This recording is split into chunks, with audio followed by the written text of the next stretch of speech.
Bonjour à tous, bienvenue sur le Cyclisme Performance podcast. Aujourd'hui, je reçois Laure Fernandez. Merci de me recevoir dans ton bureau. Laure, pour commencer, est-ce que tu peux te présenter? Ouais, alors déjà, bonjour à tous. Merci beaucoup pour l'invitation et pour l'opportunité de venir discuter de tout ce qu'on va discuter. Du coup, Laure Fernandez, je suis enseignant-chercheur à l'université, donc j'ai un doctorat en neurosciences. Du coup, j'enseigne en faculté des sciences du sport. À côté, je réalise mes activités de recherche à l'Institut des sciences du mouvement. Je travaille essentiellement sur les habiletés cognitives en sport. Sur tout ce qui est compréhension des processus neuro et cognitifs dans le sport, tout sport confondu et spécifiquement le sport de très haut niveau. Donc ça c'est pour la partie enseignement et la partie recherche. À côté je suis préparatrice mentale. Donc j'accompagne un certain nombre de sportifs essentiellement dans des sports individuels. Et je les accompagne sur l'optimisation de la performance, sur la dimension mentale. Super. Voilà, ce Ouais, qui remplit bien les semaines. j'imagine. Mais c'est super intéressant, on va pouvoir aborder les deux sujets, du coup, la partie plus prépa mentale et la partie plus recherche, neurosciences et habilité cognitive. Pour commencer, je voulais qu'on parle de préparation mentale. Mhm. Voilà, essayer d'être un peu pratique sur ce sujet finalement, enfin qui intéresse pas mal de monde, pas mal de cyclistes dans les sports d'endurance. C'est quand même démocratisé, j'ai l'impression, dans ces dernières années. On se rend compte que ça peut être une approche intéressante de l'entraînement, un petit plus. Toi, comment tu fonctionnes en préparation mentale? Est-ce que tu pourrais le définir déjà? Comment, comment tu vois la préparation mentale? Pour définir la préparation mentale, déjà, je pense que ce qu'il faut considérer, enfin, ce qu'il faut arriver à se représenter, c'est que les habiletés mentales sont des habiletés qui s'entraînent, qui s'acquièrent, qui se travaillent au même titre que se travaillent et s'acquièrent les habiletés physiques, physio, techniques ou stratégiques en sport. Moi, j'ai une vision de la préparation mentale qui est finalement à deux niveaux, enfin, ou finalement sur un continuum. Je pense que dans la préparation mentale, donc vraiment l'objectif, c'est optimiser la performance. Mm. Optimiser la performance avec, au niveau de la dimension mentale et psychologique. Et moi, je pense que pour arriver à optimiser sa performance au global, il faut avant tout comprendre comment on fonctionne. Et finalement, ça serait quelque chose qui serait un continuum de l'accompagnement que je peux proposer en préparation mentale. Donc, dans un premier temps, accompagner l'athlète à comprendre comment il fonctionne, à comprendre quel sens il donne à son activité, pourquoi il s'implique autant dans Mm. son activité, quelles sont ses sources de motivation, quels sont les objectifs qu'il se fixe, pourquoi il se fixe ses objectifs. Donc, avoir peut-être un petit peu plus une réflexion philosophique Mm. sur sa démarche de sa pratique. Et progressivement, une fois que l'athlète a compris son fonctionnement et son fonctionnement à l'effort et son fonctionnement en compétition, son fonctionnement à l'entraînement, essayer déjà de questionner l'athlète à savoir s'il y a des problématiques. Bon, la plupart du temps, les athlètes arrivent déjà avec une demande bien précise. Et face à ces problématiques, ben, une fois qu'on a décortiqué un petit peu d'où peut provenir la problématique, ben, arriver à fournir à l'athlète des outils, des méthodes très concrètes qu'il pourra appliquer à l'entraînement ou en compétition et qui lui permettra du coup d'entraîner ses habiletés mentales et de devenir d'autant plus performant et d'autant plus percutant au niveau de la perf et au niveau de la dimension mentale de la perf, parce que de toute façon c'est vraiment la partie mentale et psychologique qui est prise en compte. Ok. Ok, ouais. Donc, tu essaies souvent de partir d'une problématique que tu identifies avec l'athlète. Est-ce que c'est souvent une problématique justifiée? Enfin, est-ce que toi, du coup, souvent, quand l'athlète vient avec ça, bah, tu vas agir là-dessus? Ou est-ce que finalement, c'est pas forcément la bonne problématique? Comment justement identifier un point de travail en préparation mentale, quoi? On part toujours de la demande de l'athlète, enfin tout du moins moi Ok. personnellement, je pars toujours de la demande de l'athlète. Après, il faut bien sûr, avant d'évaluer enfin, de travailler sur la demande de l'athlète, il faut vraiment bien identifier la démarche qui a poussé l'athlète à me contacter et à commencer Mhm. un suivi en préparation mentale. Donc là, il y a différents types de possibilités, hein. Il y a des entraîneurs qui peuvent me contacter en me disant j'aimerais que tu suives tel athlète en préparation Ok, mentale. Il y a ouais. des athlètes qui viennent par eux-mêmes. Il y a des athlètes dont l'entraîneur a conseillé de me contacter. Et du coup, c'est l'athlète qui fait la démarche, mais Hmm. finalement, la, le point de départ, ça a été son entraîneur qui lui a conseillé. Après, effectivement, donc il y a 2 catégories. Soit il y a l'athlète qui arrive avec des problématiques très précises, en me disant problématiques qui sont liées au stress, qui sont liées à l'envie de performer, mais qui se retrouvent en situation de stress dans des compétitions ou qui n'arrivent pas à transférer tout le travail qui est fait à l'entraînement en situation de compétition. Donc ça, c'est des demandes très précises de l'athlète. Après, il y a des situations où l'athlète arrive avec... c'est un petit peu le flou artistique pour lui. Mais à travers une première séance, en fait, ce qu'on fait, c'est qu'on offre un espace de parole et du coup en questionnant l'athlète sur sa pratique, sur son entraînement, sur son organisation, sur ses objectifs, et là finalement il y a quand même certaines problématiques qui émergent et d'un commun accord avec l'athlète on définit, alors généralement après la première séance voire la deuxième séance, on définit vraiment des objectifs de travail à travers des grands thèmes qu'on va aborder à travers l'accompagnement qui seront au final notre fil rouge pendant tout l'accompagnement. Alors ça ne veut pas dire qu'une fois qu'on a établi 3 objectifs de travail, il n'y a pas d'autres objectifs de travail qui vont se greffer en cours d'accompagnement. Mais il y a quand même une structuration avec une méthode d'accompagnement qui est assez... tout du moins une méthode à laquelle moi je tiens pour que l'athlète... pour qu'il y ait une co-construction des objectifs de travail qui vont être mis en place et que l'athlète soit partie prenante du travail, quoi, et qu'il se sente pleinement impliqué dans ce travail. Et du coup, quoi qu'il arrive, tu commences généralement par une phase d'entretien, du coup, De toute façon, c'est essentiellement quand même à travers des entretiens, même s'il y a des outils, des petits ateliers qui vont être mis en place sur les séances d'après. Mais oui, la première séance, c'est une séance un petit peu... bilan ou tout du moins une séance où on visite un peu tous les domaines de la vie de l'athlète. Alors la plupart du temps c'est une des séances où on parle de tout ce qu'il y a autour de l'activité sportive et du coup moi avant de considérer l'athlète comme étant un athlète, je considère l'athlète comme étant un être humain qui a une famille peut-être, un certain rythme de vie, un boulot, chez des pros, il y a tout un environnement autour de sa performance. Donc ça veut vraiment, ça fait vraiment partie de la première séance que de visiter ce qu'on appelle l'écologie de l'athlète au global. Et petit à petit, de ce grand entonnoir, resserrer un petit peu vers finalement la pratique sportive et les attentes, les objectifs et la performance sur le plan sportif pour questionner les points bloquants, mais on ne part pas des points bloquants, on questionne l'athlète et de là émergent des problématiques. Mais ça émerge très rapidement généralement. Et pour autant, très facilement.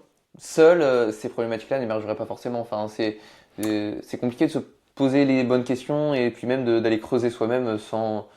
Ouais, j'ai l'impression que c'est compliqué de vraiment creuser soi-même, d'essayer de mieux se connaître tout seul. Ouais. Complètement et finalement c'est ce qui fait l'intérêt de... Alors il y a plusieurs choses mais déjà ne serait-ce que le fait d'interagir avec quelqu'un, forcément les questions que nous on va pouvoir poser et les orientations qu'on va prendre vont mener l'athlète à cheminer et finalement à se poser des questions que lui-même il aurait peut-être pas investigué. Ensuite il y a aussi le fait que créer un espace de parole avec quelqu'un qui écoute et quelqu'un qui relance sur certains points, ça permet de conscientiser certaines choses qui tournent peut-être en toile de fond et qui fait que parce qu'on nous pose la question et parce qu'on est quand même obligé de répondre ou d'interagir avec cette personne, il y a certaines choses qui remontent à la conscience. Et il faut quand même savoir que le processus de verbalisation aide à la prise de conscience et aide au déblocage des blocages psychologiques qu'il pouvait y avoir. Donc le travail il se fait finalement dans l'échange et dans l'interaction. Et est-ce que ça se fait uniquement là-dessus ou quand même du coup il y a ces exercices à mettre en place ou finalement toutes les séances que tu fais c'est juste un échange avec l'athlète et ça s'arrête là quoi. Comment ça se passe? Il y a de tout. Il y a de tout. Forcément, ça dépend aussi de l'objectif de travail. Ça dépend de savoir si on est à proximité d'un objectif et d'une compétition où on va mettre peut-être plus en place des outils de préparation de cette compétition. Donc du coup, ça va pouvoir être, on va travailler sur des routines, on va construire avec l'athlète une routine de performance.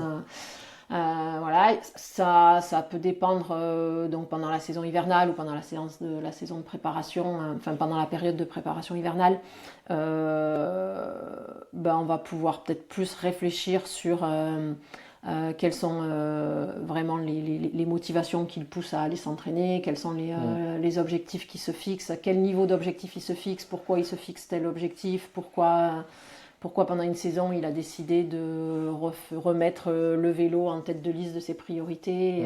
Donc c'est vraiment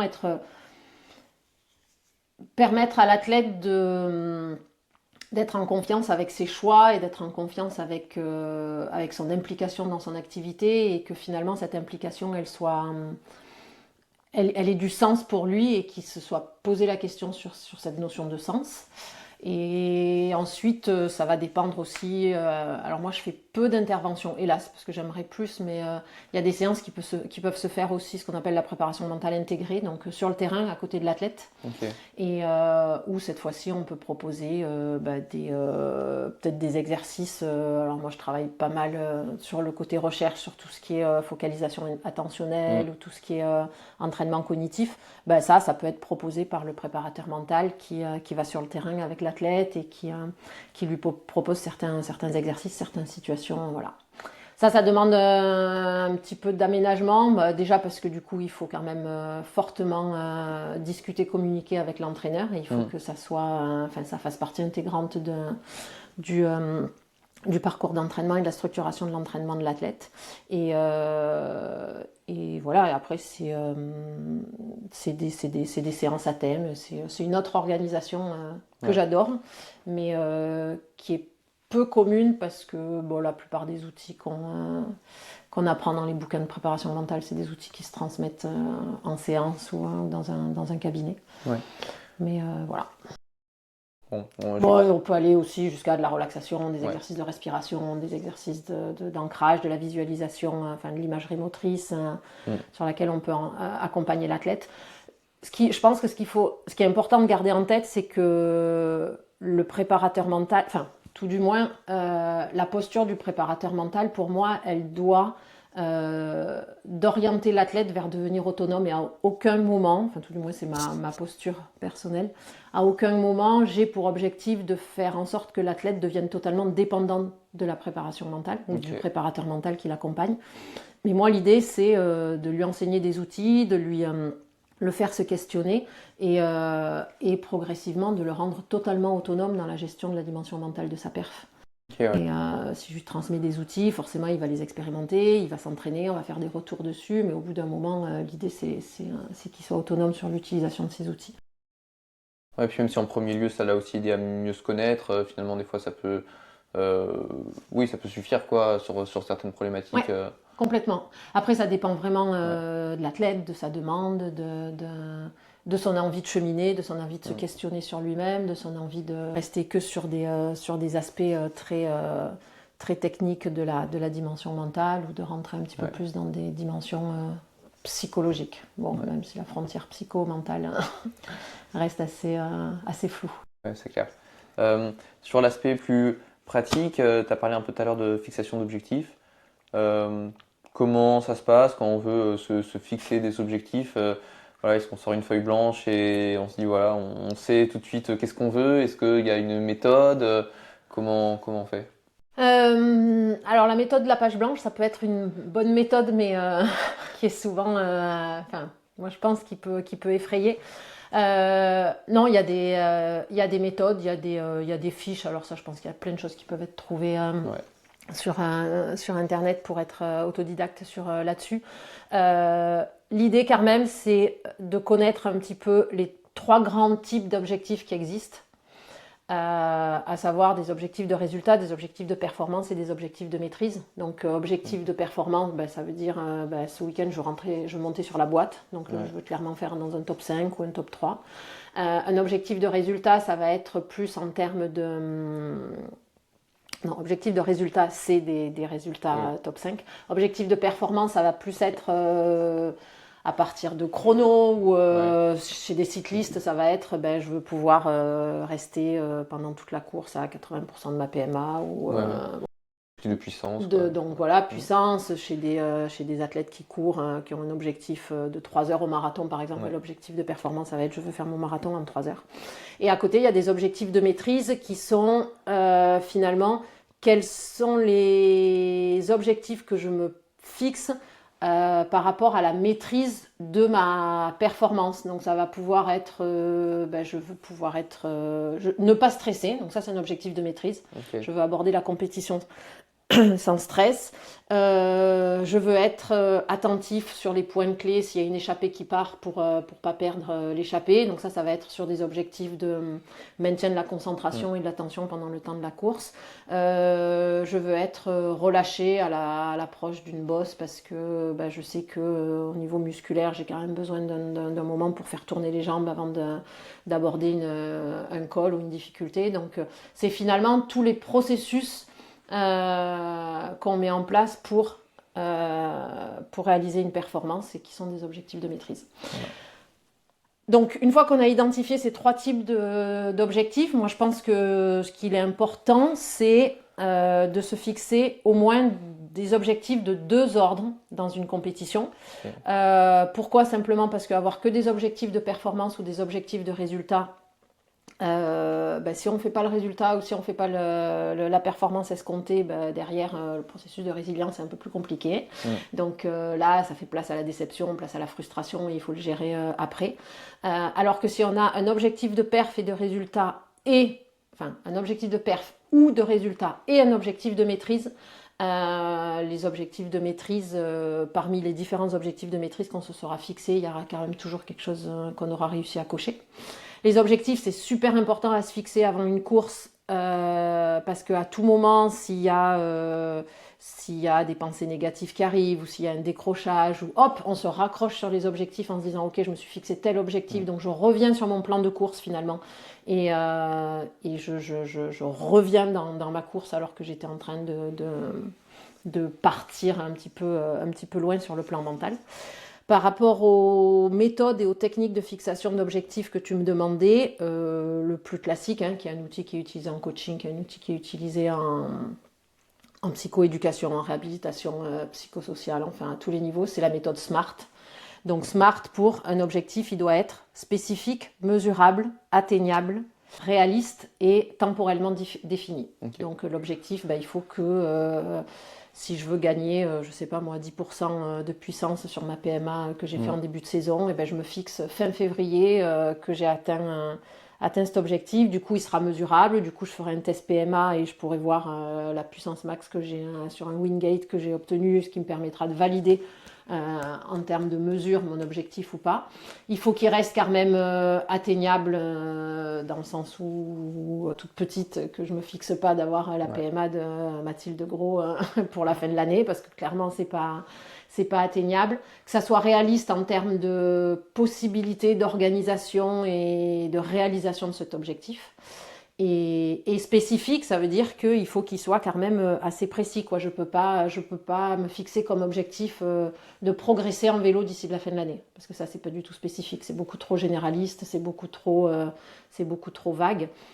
Si je veux progresser en vélo, finalement qu'est-ce que c'est ? Est-ce que c'est progresser sur du plat, progresser sur des côtes, progresser par rapport sur le côté juste puissance, sur le côté réactivité? Est-ce que je veux progresser en termes de quantité d'entraînement? Est-ce que je veux progresser sur le rapport poids-puissance? Enfin, il y a plein d'éléments sur lesquels on veut progresser, mais se fixer l'objectif de progresser en vélo, c'est pas un objectif SMART, comme on dit. Ouais, carrément.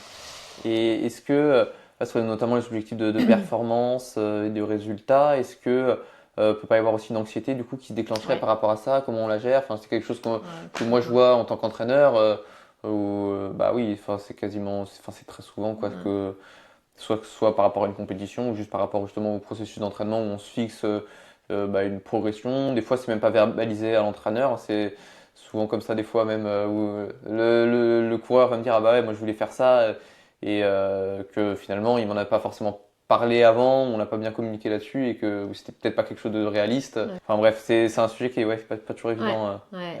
D'ailleurs, Ouais. toutes les études ont montré, les études en psychologie du sport ont montré que, alors effectivement, avoir que des objectifs de perf et des objectifs de résultat, c'est facteur d'anxiété. Donc en amont de la compétition, derrière, il va y avoir tout ce qu'on disait, à savoir déception, frustration et résilience à mettre en place. Et en plus de ça, il a quand même été montré que mener que des objectifs de perf ou de résultats, en fait, ça menait progressivement au désengagement et à l'abandon de l'activité. Okay, ouais. Donc c'est un des facteurs premiers de désengagement à l'entraînement et potentiellement plus tard à l'abandon de l'activité. Et ce que je voulais dire aussi, c'est que en fait ces objectifs, il faut clairement les mettre en lumière, en parallèle avec les motivations profondes de l'athlète. Okay. C'est pour ça quand tu me donnes l'exemple de sportifs que tu peux accompagner, que tu peux entraîner, et que tu dis il avait un objectif précis, mais il m'en a pas spécialement parlé, il revient, il est vachement déçu. L'idée, c'est d'arriver à questionner pourquoi il avait cet objectif-là à cette compétition, à ce moment-là de l'année ou de la saison, et en le questionnant sur pourquoi il s'était fixé cet objectif, petit à petit, on arrive à gratter, à faire émerger ses motivations premières. Et du coup, la théorie de fixation d'objectifs, elle est étroitement liée avec la théorie de la motivation. Et du coup, l'idée, c'est aussi d'arriver à déterminer si c'est un athlète qui est purement sur la motivation extrinsèque ou de la motivation intrinsèque. Sachant que la motivation extrinsèque, purement que extrinsèque, peut être délétère pour la performance à long terme. Et du coup, sans objectif de maîtrise, on a beaucoup plus de risques justement voilà, que ce soit d'avoir de l'anxiété, etc. Ouais. C'est un indispensable du coup. Oui, complètement, parce qu'en fait, au fond de nous, on n'a pas clairement identifié les objectifs, ce qu'on veut pouvoir maîtriser. Finalement, les objectifs de maîtrise, c'est ce qu'on veut maîtriser dans notre performance. Et en gros, la perf et les résultats, ils sont aussi fortement dépendants des adversaires, fortement dépendants des faits de course. Et finalement, c'est quelque chose sur lequel, pendant la compétition, on n'a pas directement la maîtrise. On n'a pas directement la sensation qu'on maîtrise. Alors, ce qu'on maîtrise, c'est tout le processus d'entraînement en amont. Mais pendant la compétition, si on n'a qu'un résultat de perf, par exemple, et que ce jour-là, on n'a pas les jambes, et qu'on n'a pas des objectifs de maîtrise auxquels se raccrocher, parce qu'on se dit, bon, ok, aujourd'hui, j'ai pas les jambes, mais je veux quand même valider que je maîtrise, je sais pas moi, je maîtrise ma focalisation attentionnelle, voilà, je maîtrise le fait de rouler un peu le temps et de frotter, parce que ça, c'est des objectifs de maîtrise. Finalement, si on n'a que des objectifs de perf et qu'on n'a pas les jambes, c'est la cata, et on passe à travers la compétition, et finalement, psychologiquement, c'est dur de revenir, et c'est dur d'ailleurs, les premiers facteurs d'abandon, ils sont directement reliés à des athlètes qui ont que des objectifs de performance sur la compétition. Ouais, d'autant plus qu'au final, de toute façon, ces objectifs de maîtrise-là sont les prérequis des objectifs de performance, de la réussite de ces objectifs-là, quoi. Voilà, ça a été pas mal. J'avais fait une revue de biblio, moi, sur l'abandon en trail, par rapport à toutes ces... à tous les facteurs d'abandon et sur du trail ou sur du trail, sur de l'ultra trail, où les trailers peuvent se poser la question souvent d'abandonner ou pas. Et il y avait pas mal de liens qui étaient assez intéressants, qui avaient été faits par rapport à ces objectifs de maîtrise et objectifs de résultat. Du coup, des objectifs qui n'avaient pas forcément été verbalisés, formalisés avant une compétition. Complètement. Et du coup, ceux qui abandonnaient, c'est ça, et c'était surtout ceux qui, du coup, ne l'avaient pas fait, quoi. Oui, qui ne l'avaient pas fait, et surtout qui, au final, qui n'avaient peut-être pas réfléchi à est-ce que je cours pour moi, ou est-ce que je cours pour que ma femme soit fière de moi, ou est-ce que je cours pour que mon sponsor me renouvelle son soutien l'année prochaine. Voilà, c'est aussi lié aux motivations intrinsèques de l'athlète. C'est pour ça que je disais que fixation d'objectifs et motivation intrinsèque et extrinsèque, c'est directement relié, quoi. Est-ce que du coup, c'est un travail qu'on peut faire aussi donc sur les motivations, ou de toute façon c'est quelque chose qui qui est fixé. Et si on se rend compte qu'on n'a pas de motivation intrinsèque, bon, c'est bon, on annule le projet, on fait autre chose. Non, c'est quelque chose qui se travaille. Et mais là, pareil, c'est là l'intérêt de discuter avec un préparateur mental ou même de discuter avec des personnes qui vont nous aider à pousser la réflexion sur vraiment le sens de notre pratique. Donc non, moi je pense pas qu'on a un caractère inné à être extrinsèquement ou intrinsèquement défini pour être motivé,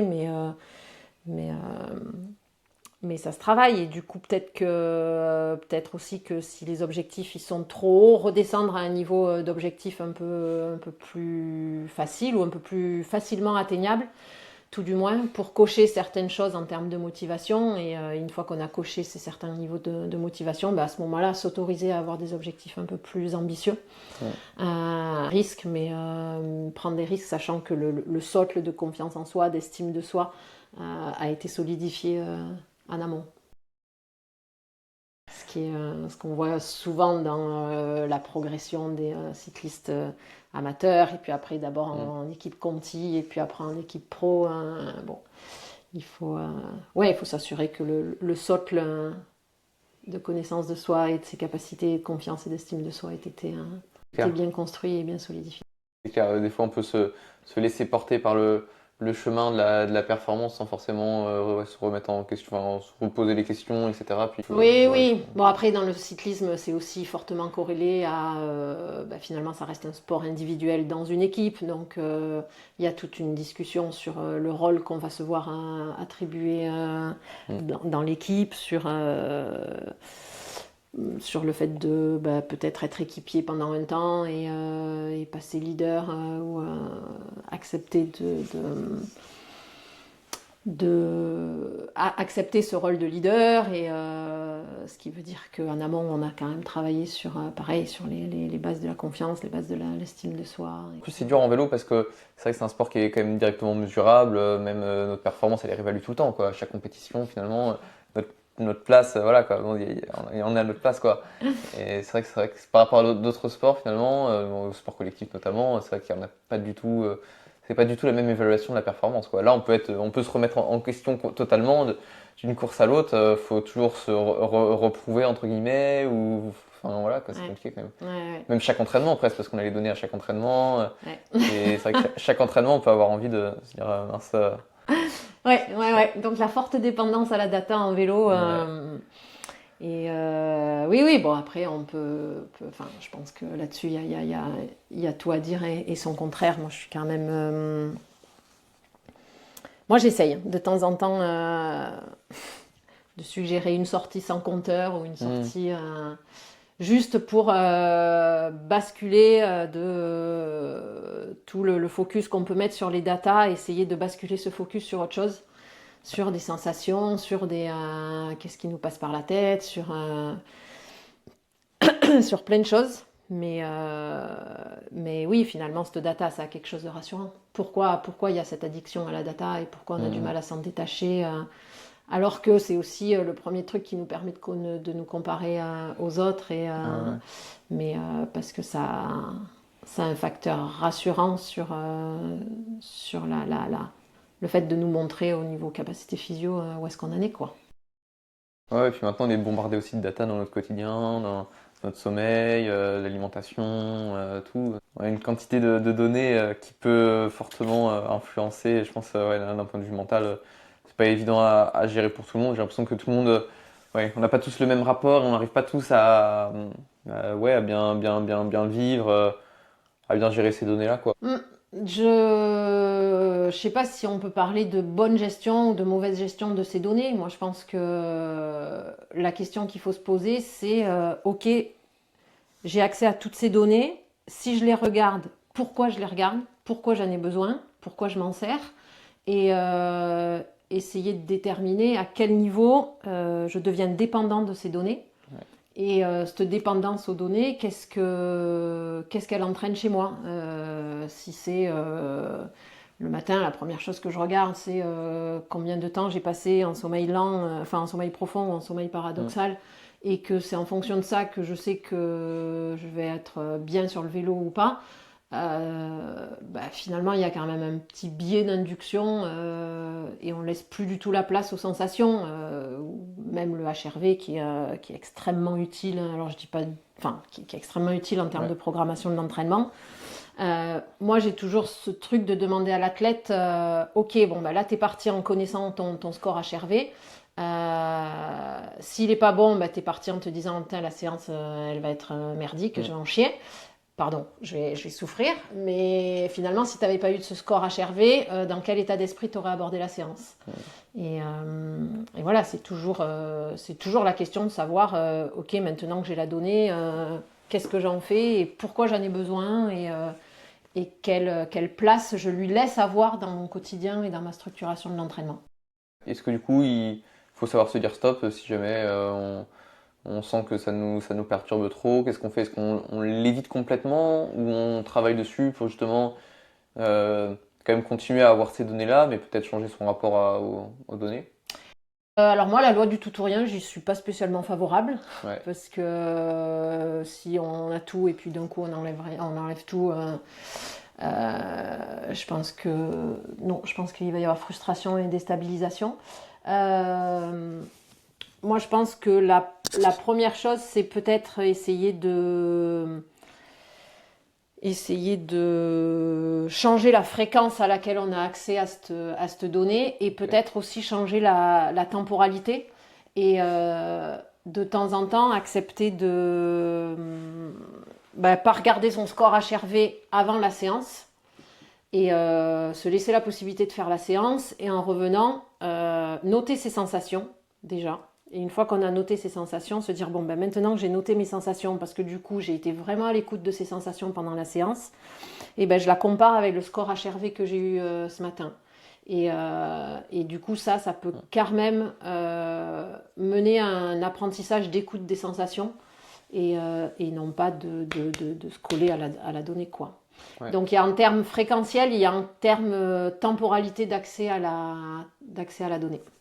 ouais, ouais, c'est une bonne question. C'est vrai que l'évaluation des sensations, c'est pas évident. C'est quelque chose qu'on peut demander en tant qu'entraîneur à ceux qu'on entraîne, ou même qu'on peut avoir envie de mettre en place soi-même, de voir, ouais, de faire son suivi. Parce que maintenant, c'est souvent proposé par les plateformes d'entraînement, que quand une fois qu'on importe un entraînement, une séance, voilà, d'évaluer nos sensations, la difficulté perçue de l'effort.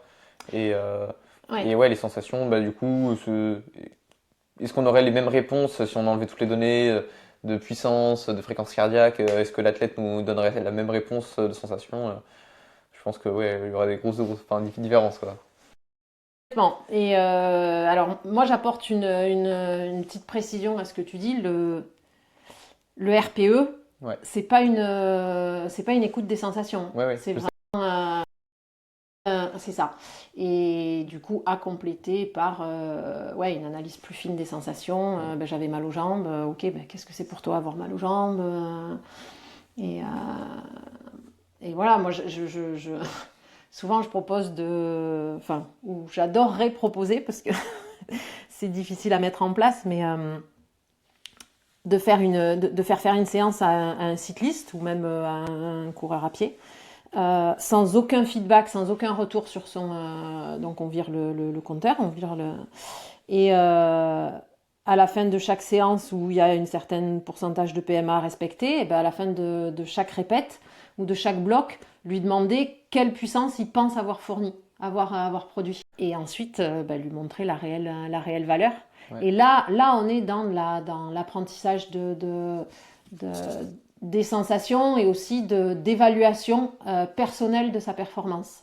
mm, Parce qu'il y a ça aussi, c'est qu'au final, en course à pied, on connaît plus nos allures parce qu'on a notre montre qui bip tous les mm. kilomètres et qui nous dit à quelle allure on était au kilomètre. Et faire du travail d'allure, ça, pour moi, ce qui participe aussi à ce travail d'allure, c'est faire du travail de connaissance de son allure. Ouais, ouais. Et en vélo, ça serait être capable finalement d'avoir dans la tête le graphe qui nous fait la corrélation entre quantité d'efforts que j'ai fourni musculairement parlant avec la PMA en sortie, quoi. Mm. Ouais, ça c'est super intéressant, ouais. Ouais, c'est... Mentaliser l'entraînement Ouais, et se détacher de la techno ouais. qu'on a dans le vélo et dans notre capteur de puissance, quoi. c'est clair, ouais.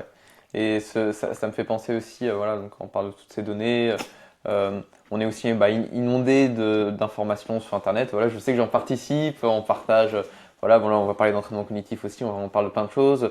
Des fois, des fois c'est difficile pour certains, j'ai l'impression, de, ouais, ils ont l'impression qu'ils ont besoin de tout mettre en place pour être performants. Parce que s'ils le font pas, ils seront pas performants. Voilà, de faire vraiment attention à tel gramme par kilo de glucides dans leur nutrition, plus faire un entraînement de musculation, faire les entraînements en vélo, plus s'il faut travailler à côté, plus tout ça, et que ouais, ça rajoute aussi une anxiété qui est vraiment néfaste à la performance, parce que justement, ouais, on base notre valeur de sportif sur qu'est-ce qu'on fait à l'entraînement et tout repose un peu dessus, quoi. Et qu'aujourd'hui, on peut faire la morning routine jusqu'au soir, on peut être à temps plein pour faire tout ce qu'il faudrait faire, quoi. On s'arrêterait pas. Complètement. Alors là-dessus, moi je pense que, bon, déjà, ça a un caractère rassurant que de se dire qu'on contrôle tout. Ouais. Et parce que finalement, ça vient à plonger, enfin, à divaguer progressivement vers de l'hyper-contrôle à tous les niveaux. Et c'est pour ça que je pense qu'assez régulièrement, il est important de se reposer la question du sens qu'on donne à notre activité et quelle est la notion de plaisir là-dedans. Et d'un point de vue purement neuro, finalement, quand on a des datas dans tous les sens et qu'on a réalisé les datas qu'on voulait faire, ben finalement on relance le circuit de la récompense et le circuit dopaminergique et du coup hormone du plaisir, super, on est bien, donc ben, c'est addictif, on a envie d'y retourner. Mais d'un autre côté, si le lendemain on fait une séance et que les datas elles sont pas du tout au niveau escompté, et ben là, circuit de la récompense dans les chaussettes, dopamine dans les chaussettes, du coup sensation de plaisir dans les chaussettes, et si ça se répète pendant 2-3 jours, ben, finalement derrière il y a une petite baisse de motivation qui est purement hormonale, parce que purement pendant quelques jours on a amoindri le système dopaminergique. Ouais. Voilà. Et ça, si on n'a pas les datas et qu'on ne regarde pas les datas, et alors je sais bien, dans le niveau pro c'est inconcevable, mais voilà, niveau amateur, ou si des fois on se détache un peu et qu'on se dit aujourd'hui ma sortie c'est une sortie pur plaisir où je me détache des datas et je vais juste prendre du plaisir à aller rouler avec un copain parce que ça fait longtemps que j'ai pas roulé avec lui. Je pense que le bénéfice au niveau physio, il est tout aussi important que d'aller se coller une séance à regarder les datas, quoi. Ça c'est clair. C'est très rare que je dise non quand un coureur me demande s'il peut aller rouler avec un copain. Ouais. C'est super rare, même si voilà, des fois c'est pas forcément ce qui est optimal, mais on en discute et c'est vraiment rare que je dise non. Je trouverais souvent que c'est intéressant de s'autoriser quand même Bah ouais. à sortir de ce contrôle et à s'autoriser justement un peu moins de contrôle et être OK avec ça et pas que ça nous perturbe de trop, quoi. C'est vrai que ouais, ce que tu dis sur le contrôle, ouais, c'est vraiment intéressant dans les. Oui, puis surtout le vélo où il y a du contrôle au niveau enfin, de l'alimentation, au niveau du poids. Enfin, moi, combien de fois je les incite, alors je ne sais pas si Lauriane, elle serait très d'accord si elle m'écoutait, mais combien de fois je les incite au milieu de leur sortie de 120 bornes, s'ils s'arrêtent à prendre un café, de prendre un truc à la boulangerie et d'allier un moment plaisir au cours de l'entraînement, et même si l'entraînement est dur ce jour-là. Donc voilà, bon, c'est toujours un équilibre à trouver et savoir où on place le curseur. C'est bien connu, hein, tout contrôler tout le temps, c'est néfaste, mais d'un autre côté, fonctionner qu'au plaisir, ça va pas non plus. Donc. Ouais, après, on peut passer, ça fait aussi partie du cheminement souvent quand on s'intéresse à la performance et qu'on est dans une démarche de progression, voire de haut niveau, où on passe par cette phase de contrôle qui peut être plus ou moins longue et plus ou moins obsessive selon les profils. Après, ouais, ce qui est important, c'est justement de retomber sur un équilibre à un certain moment et puis voilà, d'avoir cette vision aussi long terme. Ouais, complètement, mais bon, ça maintenant, je pense on a énormément progressé sur la détection d'un surentraînement, enfin d'un état de surentraînement. On a énormément progressé sur les déviances, sur tous les petits, petites problématiques santé mentale que auxquelles ça pouvait laisser place. On a pas mal progressé sur le dépassement du seuil de douleur au niveau psycho. Quand on écoute des interviews de Pauline Ferrand-Prévot après les JO et par rapport à sa préparation des JO, on voit bien que oui, l'excellence, il y a un certain nombre de choses à contrôler, bien sûr, mais que sur du long terme, c'est pas possible, quoi. Donc tout est question d'équilibre, tout est question de structuration, et ça, je pense que les entraîneurs maintenant sont vraiment bien formés sur cet équilibre. Qu'est-ce que je contrôle, quelle est la part de plaisir, et quel sens je donne à ma pratique. Et si je suis dans l'hyper-contrôle, pourquoi je suis dans l'hyper-contrôle ? À quoi ça répond, ce besoin d'hyper-contrôle à tous les niveaux. Anxiété de performance, ok, mais je cours pour moi, je cours pour me faire plaisir, ou je cours pour montrer quelque chose à quelqu'un, pour exister, je sais pas. Là, c'est au coureur à se poser la question. Ouais, c'est pas des questions faciles. Ah ben là, c'est philo, hein. Là on rentre plus dans la... Ouais, puis même qui peuvent être perturbantes pour le coureur, quoi. C'est des questions ou qui peuvent se secouer un petit peu, j'imagine, quoi. Ah bah oui. Et d'ailleurs, moi, j'ai pas de souci à penser que pendant un temps, il est mieux de les mettre sous le tapis, ces questions-là, et les laisser ressortir à un moment un peu plus important, opportun. Mais voilà, mais après, je pense que, ouais, pour certains, c'est aussi des questions qui... Oui, peut être intéressant, qui peut être intéressant d'être accompagné au moment où on commence à attaquer ce genre de... Ça m'a fait penser aussi sur le contrôle, etc. Maintenant, on a bien compris aussi l'aspect de détachement quand même qui était important pour la récupération au final, et que c'était aussi un cercle vicieux où si on plus on a une fatigue qui s'installe, un contrôle, etc. Et que moins on arrivait à détacher et ainsi de suite, et que finalement on tournait un peu, on était dans la boucle du contrôle, quoi. Et que, oui. clairement, Oui, et puis derrière, le vélo, c'est une pratique où finalement il y a des heures de selle. Pour performer, il faut faire des heures de selle, il faut retourner tous les jours, et du coup, il y a une addiction à la pratique, quoi, et à la dépendance hormonale que ça induit, et il faut être vigilant au côté addictif. Et j'ai encore un petit sujet que je voulais aborder sur la préparation mentale, sur la résilience et face aux échecs ou une grosse déception. Enfin, c'est relativement fréquent quand on fait des compétitions ou même quand on s'entraîne. Enfin, voilà, quand on est dans une démarche de progression ou de haut niveau. Comment on fait? Est-ce que tu as quelque chose à dire sur cet aspect-là? Ouais, j'aurais quelque chose à dire. Alors, il y a de plus en plus de travaux en recherche qui sont faits sur la résilience. Il y a un questionnaire maintenant qui a été traduit en français et qui peut être utilisé sur les capacités de résilience d'un athlète. La résilience est hyper large, et on parle de... On peut pas opposer, mais finalement on peut discuter distinctement la notion de résilience et la notion de force mentale. Parce que pendant très longtemps, elles ont été quand même confondues. Maintenant, théoriquement parlant, c'est un processus... la résilience, c'est un processus qui est différent du processus de force mentale. Après, il faut aussi questionner, quand on met en place un processus de résilience, c'est suite à quoi? Est-ce que c'est suite à une blessure? Parce que quand il y a une blessure, il y a un processus de résilience derrière qui s'instaure. La blessure, est-ce que c'était sur une chute? Est-ce que c'est une blessure chronique? Donc le contexte de la blessure.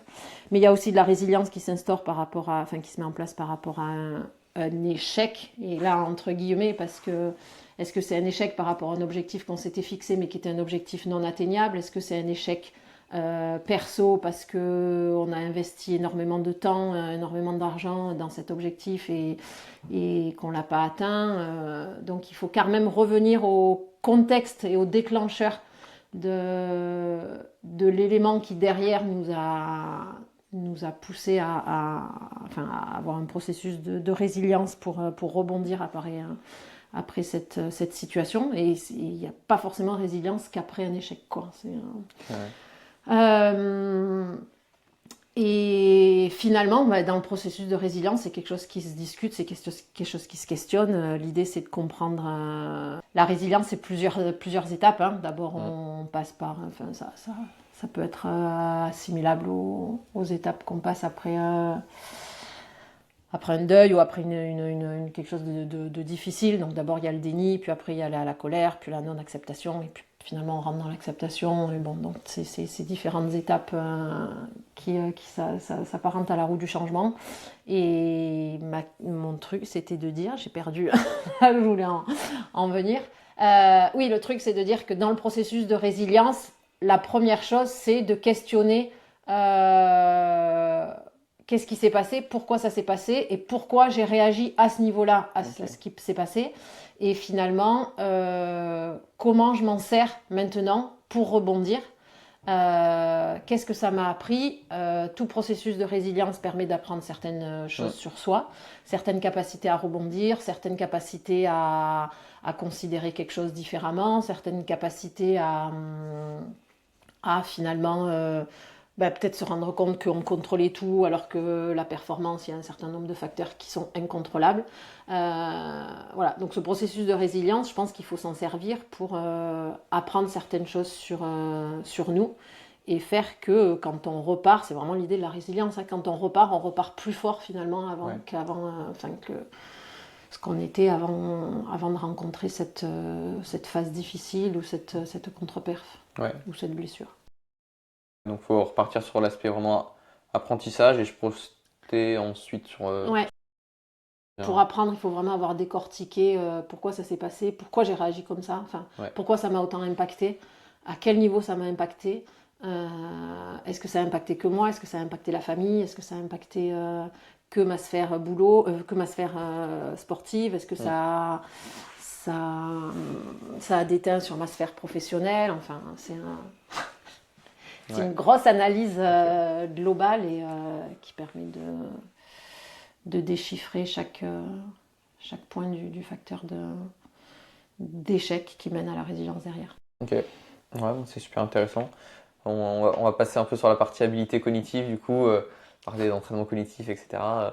On a parlé un petit peu plus que prévu sur la préparation mentale, mais c'était super intéressant. Donc voilà, on va aborder maintenant les habilités cognitives.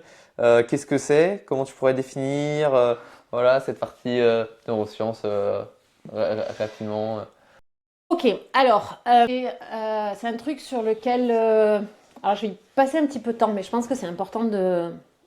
Enfin, moi, ça me tient à cœur, je pense. Ouais, c'est important, théoriquement parlant, de dissocier habileté mentale et habileté cognitive. Okay. Dans les habiletés mentales, généralement, on inclut la concentration et l'attention. Moi, volontairement, je la sors et je la mets dans les habiletés cognitives. Okay. Donc, les habiletés mentales, on a vu, hein, c'est fixation d'objectifs, motivation, estime de soi, confiance en soi... résilience, hygiène de vie, gestion des émotions, gestion de la anxiété somatique, anxiété cognitive. Bon, tout ça, c'est les habiletés mentales qui s'entraînent, qui se travaillent. Et les habiletés cognitives, c'est finalement tout ce qui est sous-tendu par un processus cognitif étant les différentes étapes au niveau du système nerveux central qui finalement nous permet de traiter une information. L'exemple vraiment classique, c'est un sprinter dans les starts au départ d'un 100 mètres. Il va entendre un coup de start qui est une information auditive. Il capte cette information auditive et par un ensemble d'étapes de traitement de cette information, il en arrive à la programmation motrice qui lui permet de quitter les starts le plus rapidement possible.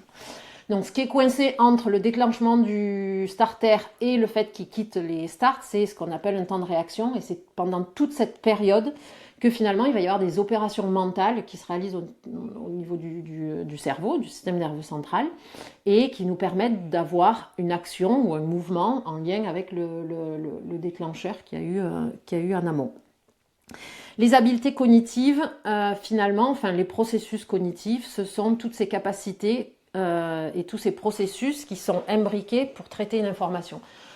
Donc vraiment, théoriquement parlant, les processus cognitifs, c'est le processus de perception, langage, raisonnement, prise de décision, mémoire, attention et raisonnement hypothético-déductif, je ne sais pas si je l'ai dit. Non. Mais voilà. Donc ça, c'est l'ensemble des processus cognitifs. En sport, il y en a 3 ou 4 qui sont essentiels. C'est processus de perception, processus mémoire, processus attentionnel et processus de prise de décision. Okay.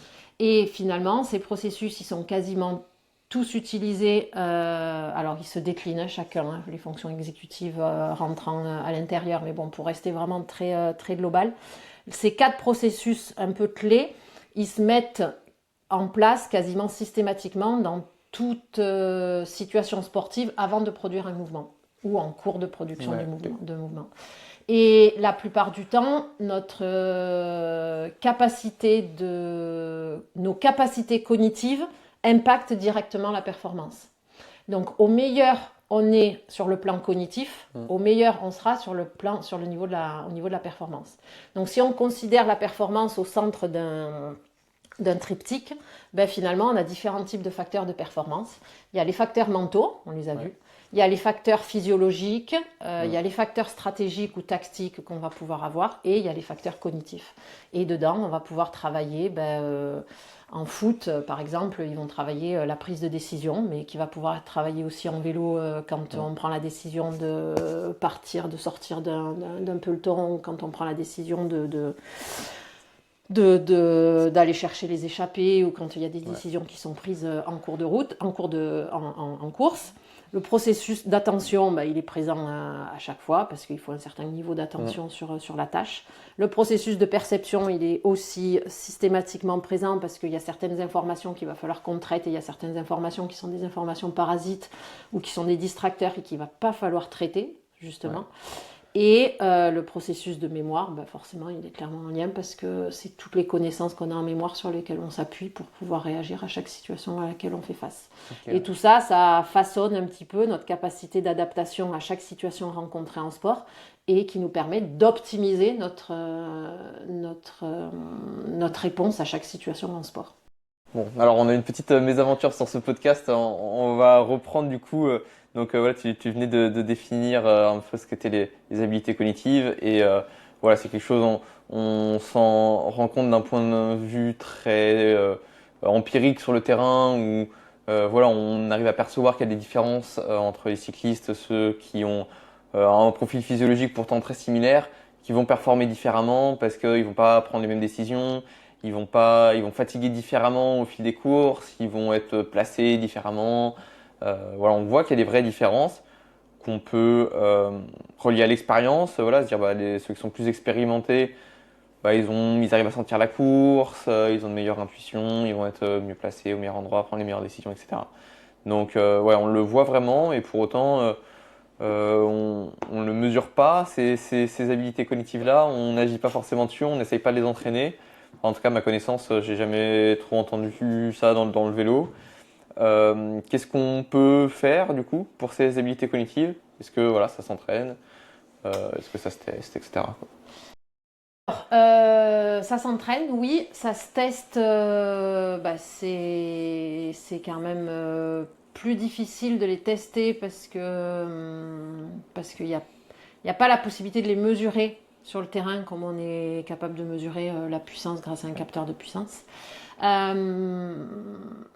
Par contre, ça s'entraîne. Hein. Moi, clairement, on peut voir, pour avoir discuté avec des cyclistes, je sais qu'il y en a qui peuvent être assez à l'aise dans un peloton. Je sais qu'il y en a qui, de passer une course entière dans le peloton et de frotter, ça leur demande énormément de concentration, énormément d'attention.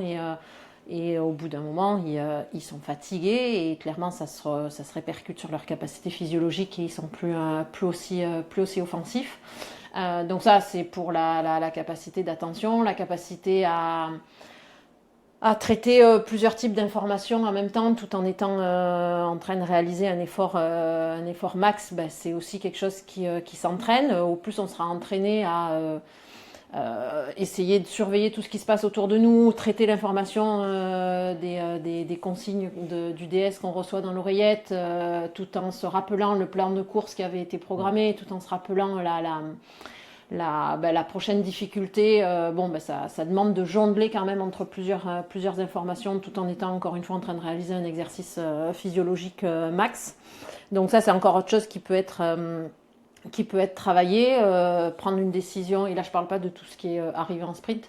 Donc prendre une décision dans un peloton, ça veut dire être aux aguets, être en alerte de ce qui va pouvoir se passer, réfléchir aux équipes qui sont à l'avant par rapport au classement général, par rapport aux échappées qu'il y a, donc réfléchir en termes de stratégie. Donc tout ça, c'est des choses qui coûtent et qui mobilisent des ressources cognitives.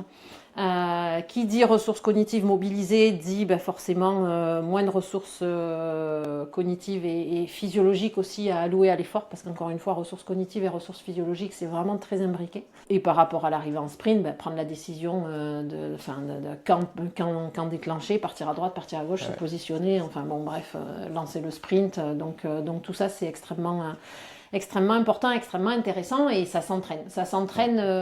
Alors, effectivement, je pense que ça soit, à ma connaissance, c'est pas encore trop dans la culture vélo de travailler de proposer de l'entraînement cognitif. Ça commence à être extrêmement développé dans tous les sports tous les sports co, pardon.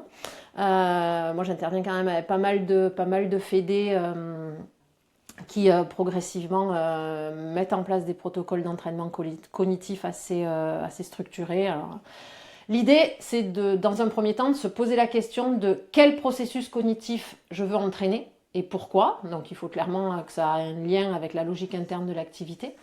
Et ensuite, moi, ce que je recommande, c'est pourquoi pas proposer un entraînement cognitif en prépa physique. Donc, associer à chaque exercice de prépa physique un petit exercice cognitif, donc une double tâche, qui fait que l'athlète il est impliqué dans un exercice physiologique tout en ayant une contrainte ou une demande cognitive en même temps.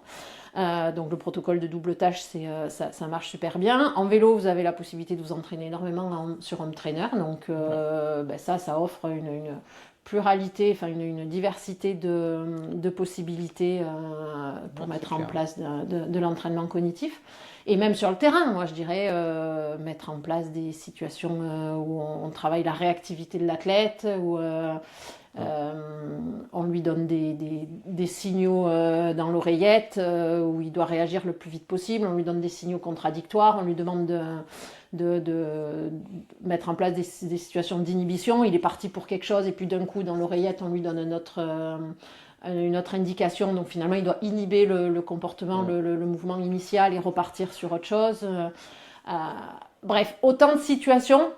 Travailler sur l'attention étroite, l'attention large, l'attention interne, l'attention externe, varier ces types d'attention, essayer de travailler l'endurance attentionnelle pour garder cette attention et cette focalisation attentionnelle le plus longtemps possible, essayer d'identifier les distracteurs qui viendraient mobiliser des ressources attentionnelles, autant de possibilités qui feront que l'athlète finalement il aura plus de cartouches, plus de ressources qui lui permettront d'être beaucoup plus adaptable à toutes les situations qu'il rencontrera en course et du coup beaucoup plus performant et beaucoup plus en capacité de répondre à chaque situation qu'il rencontrera, parce que c'est quelque chose qu'il aura rencontré, qu'il aura visité à l'entraînement.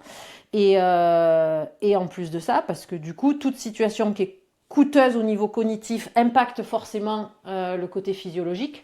Et si on a appris à fonctionner avec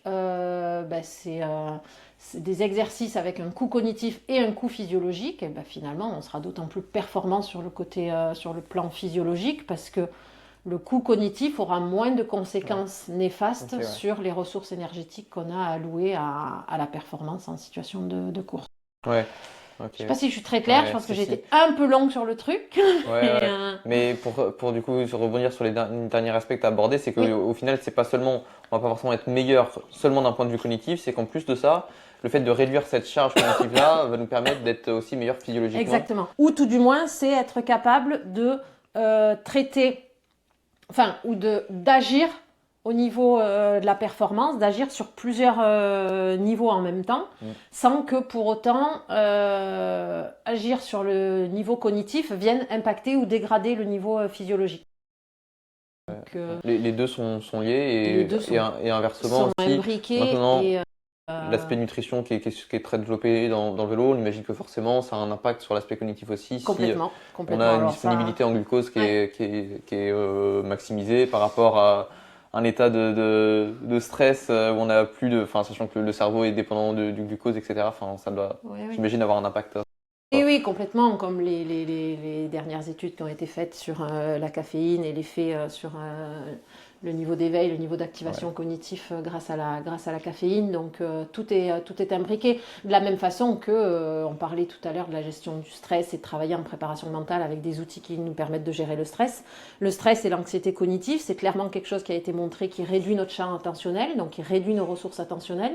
Quand je suis complètement stressée parce que j'aime pas frotter en peloton et que du coup je suis à un haut niveau de stress, et ben du coup j'ai une diminution de mes capacités attentionnelles, du coup je suis moins attentif et du coup potentiellement s'il y a une bordure, ben, Ouais. me fais prendre, ou s'il y a, un truc qui se passe devant moi, et ben je suis moins réactif et moins enclin à pouvoir m'adapter à la situation d'urgence par rapport à si je gère mon stress, c'est que du coup j'ai toutes mes ressources attentionnelles pour gérer n'importe quelle situation qui peut survenir et Ouais. répondre à De la course, de la etc. course Enfin, ou autre, ou voilà, apprendre à gérer plein d'informations en parallèle. Alors maintenant, tu parlais de l'alimentation, c'est sûr que il faut penser, alors c'est sûr maintenant sur les potences, on voit quand même ouais. que sont collées les petites étiquettes, enfin les petits pense-bêtes de quoi prendre à quel moment et comment s'alimenter ou quoi.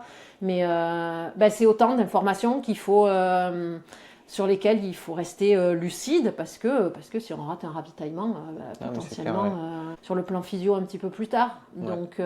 Donc la double tâche en vélo, il y en a tout le temps. C'est pas parce qu'on n'est pas en sport co et qu'il ne faut pas surveiller la position de nos adversaires, la position de nos coéquipiers. Non, en vélo, de la double tâche, il y en a tout le temps. De la prise de décision, il y en a tout le temps. De la prise d'information, pareil. Et c'est quelque chose qui s'entraîne. Ouais.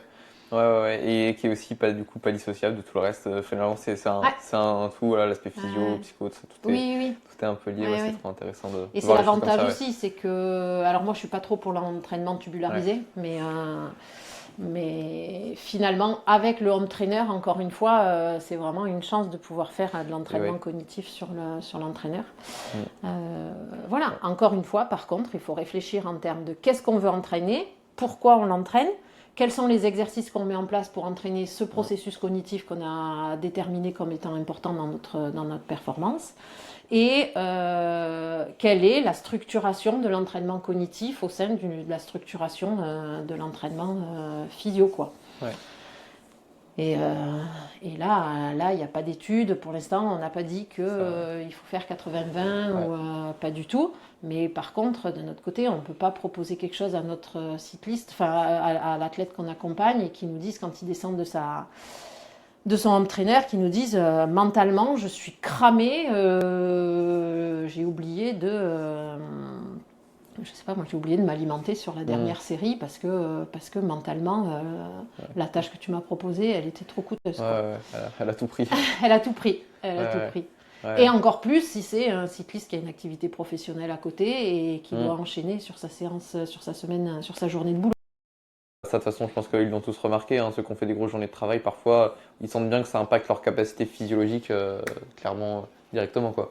Complètement. Et c'est pour ça que, généralement, quand on fait du haut niveau, on essaie de mettre à peu près au centre l'entraînement, de faire ça en premier, de prioriser, puis après, toutes les tâches annexes se greffent Ouais. ensuite, quoi. Parce qu'on sait Ouais. que un stress, plein de stress cumulé, etc., de la fatigue mentale, impactera nos performances physiologiques. Au final, c'est là qu'on voit qu'on se rend compte de tout ça. On met pas forcément des choses en place pour essayer de l'améliorer ou de le protéger, etc. Mais que empiriquement, on se rend clairement compte de tout ça. Donc, ouais, c'est très intéressant. Et il faut du coup laisser parler notre créativité. Là, si on veut mettre en place des Ouais. exercices dans notre entraînement, aujourd'hui, voilà, on n'a pas forcément de code, Ouais. de guide. Non, et puis en plus de ça, enfin, moi je peux pas vous donner des exercices là parce qu'ils correspondent. Enfin, je pense que c'est vraiment quelque chose qu'il faut individualiser. Ouais. C'est vraiment quelque chose qu'il faut déterminer en fonction de la logique interne de l'activité, en fonction de ce qu'on cherche à développer chez le coureur, en fonction du statut et du rôle qu'il a dans l'équipe. Si c'est un sprinter qui est que sur les sprints, ben on va pas aller travailler les mêmes capacités cognitives que si c'est un équipier ou bref, donc il y a vraiment une spécificité à avoir. Il y a aussi une spécificité à avoir sur ce qu'on disait, sur la quantité, la structuration de tout ça au sein de l'entraînement. Et après, moi, c'est ce que je propose sur les conférences ou les différentes interventions que je peux faire auprès des entraîneurs. Vraiment, je leur dis développer, enfin, moi, le titre de souvent, c'est développer la créativité de l'entraîneur pour développer la créativité de l'athlète. Et au plus l'entraîneur sera créatif, au plus il demandera à l'athlète une certaine créativité pour répondre aux différents exercices qu'il mettra en place. Et finalement, ça développera l'adaptabilité de l'athlète et du coup, sa capacité à répondre à tout type de situations en course, tout en ayant la dépense énergétique associée. Ouais. Donc voilà, les entraîneurs, lancez-vous. Ouais. De toute façon, il n'y a pas de... Enfin, en soi, il y a aucune erreur qui peut être faite, si ce n'est de cramer mentalement et cognitivement parlant l'athlète. Mais bon, avant ça, il y a quand même des étapes et je pense que l'athlète sera en mesure de vous dire. Donc ça, par contre, c'est assez intéressant, c'est assez important d'interagir directement avec l'athlète pour essayer de déterminer son seuil de tolérance à la fatigue cognitive et à la fatigue mentale. Mais voilà, mais éclatez-vous, soyez créatifs, inventez. Mais par contre, en amont, réfléchissez à qu'est-ce que vous voulez développer et pourquoi vous voulez le développer chez l'athlète. Au niveau cognitif, je parle. Non, bah, trop intéressant, je te remercie.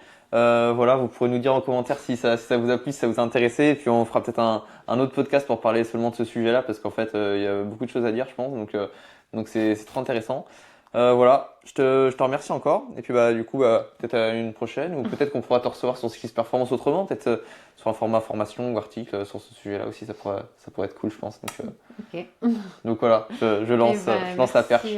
Merci à toi, merci à vous pour l'écoute et l'intérêt porté à toutes ces thématiques. Ouais, super, je te remercie, puis à bientôt. À bientôt. Ciao.